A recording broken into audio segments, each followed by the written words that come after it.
No nii. Tere õhtust, hea kuulaja. Pole ammu, tähendab, on väga moodne öelda, et pole ammu kohtunud, sellepärast, et kõik, kes siia üle hulga aja siia stuudiosse satuvad, räägivad alati, et pole ammu kohtunud. Mina ütlesin praegu selle ära ja rõõm on teid kodudes näha, siin seal raadio juures. Tere. Tere. Tere. Natukene lähemale. Vaata, see on nii alliks läinud.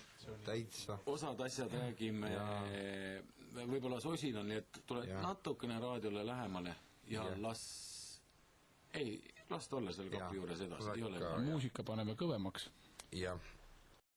On 9. septembri õhtu, kell on väga palju juba ja on aasta 1995 ja Kreisi raadio siis alustab tänast saadet nagu traditsioon on saanud, alustab vana hea kombe kohaselt, mõnede jaoks päris üllatavalt uute meloodiatega, hümni.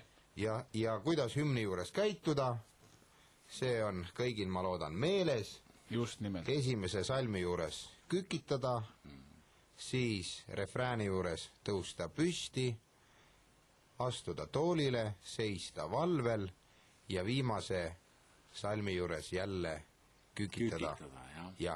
Ja alustame siis võib-olla hümni kuulamist. Palun, hümn.